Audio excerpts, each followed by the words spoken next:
నీ శరీరానికి ఉన్న కుళ్ళును చూసి ఆయన అసహించుకోడు, నీ పాపాన్ని చూసి అసహించుకుంటాడు. గుర్తుపెట్టుకోండి, నీ శరీరంలో ఉన్నటువంటి వాటిని చూసి మనుషులు అసహించుకుంటారు, మనం అసహించుకుంటాం.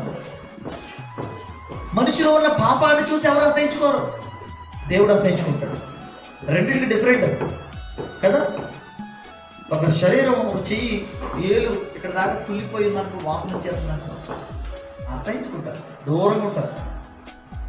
చాలా జాగ్రత్త. మనిషిలో ఉన్న శరీరం కుళ్ళిపోయిన తత్వాన్ని బట్టి, ఆ వ్యర్థమైన ఆ ముఖాన్ని బట్టి అసహించుకుంటారు. కొంతమంది ముఖాలు చూడగానే అసహించుకుంటారు లేదా,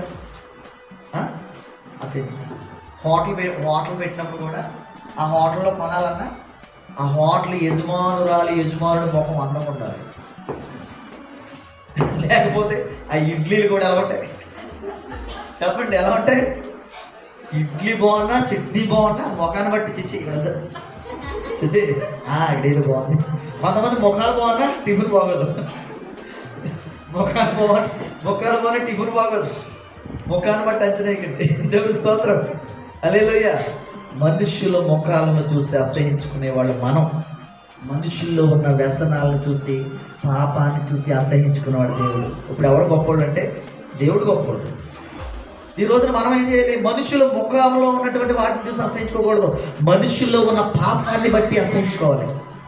ఆ పాపాన్ని అసహించుకోవాలి, ఆ వ్యభిచారాన్ని, ఆ దొంగతనాన్ని, ఆ నరహత్యని, ఆ కుళ్ళు బుద్ధిని, ఆ స్వార్థాన్ని అసహించుకోవాలి.